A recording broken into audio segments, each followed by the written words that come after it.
So how do you get the returner in this case? You're serving. How do you get the returner to hit their return at your forehand, right? And preferably short so you can step in and rip it.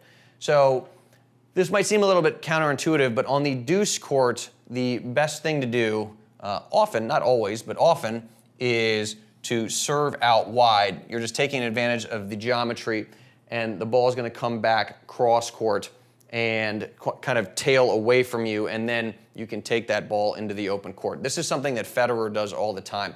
Our good buddy Craig O'Shaughnessy says, his analysis, he's sort of an analytics guy, about 50% of Fed serves in the deuce court go out wide because he wants that ball coming back cross court, and he's using a play called serve +1. So the serve goes out wide, the +1 is a forehand, and in this case, it's a forehand.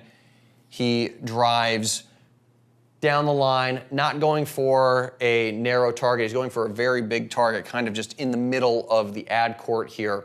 And the goal is simply to get the returner moving back to hit a backhand like this. So I mentioned earlier, moving back is like, to hit a backhand is like the hardest thing to do in tennis. So this is what Fed is doing to set that up. Now to add to that, there's another question. We're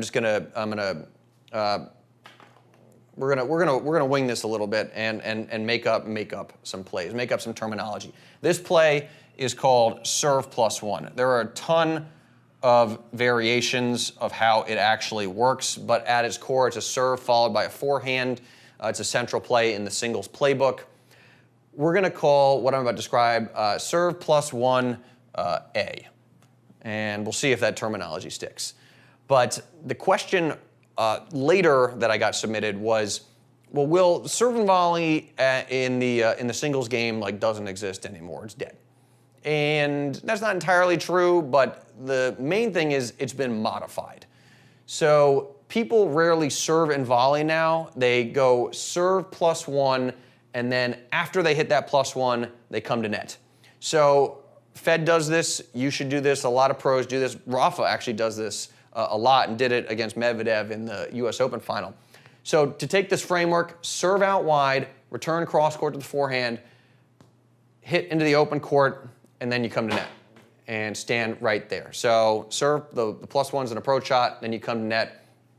And in this situation, you could very easily get a lob if somebody's moving back to hit a backhand, but you're gonna get some kind of weak shot. And especially if you see this person running and they go to the slice, you should immediately come to net because that thing's gonna float through the middle, and that'll be a super simple ball for you to volley into the open court for a winner. So that is how this would work in the deuce court. Same question, how do I get the ball to come to my forehand in the ad court? And in this case, you would serve out wide again.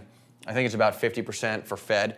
And when you serve out wide to the backhand, ball is going to come back cross court. In this case, you could actually take a couple steps to the left because if you hit a decent serve, you're not expecting a down the line shot. So you want as much of the court controlled by your forehand as possible, and then you can just run the same play if you want to. The +1 can be in the open court. You could do, if your opponent's hustling this way, +1 cross court. It's a little bit safer shot, and then you force them to stop, turn around, and hit a backhand. So that's going to depend a little bit on your opponent. But in either case, the serve out wide is a great way to get the ball coming back to your forehand. You're leveraging the geometry, and then make sure you run serve +1, maybe serve +1 A. We'll see if that terminology sticks. Just let me know in the comments. If you like that strategy training, well, that stuff came out of the singles playbook and the doubles playbook. And if you click the link that just popped up, it'll take you back to fuzzyyellowballs.com. I'll take you inside these playbooks and show you some of my favorite plays.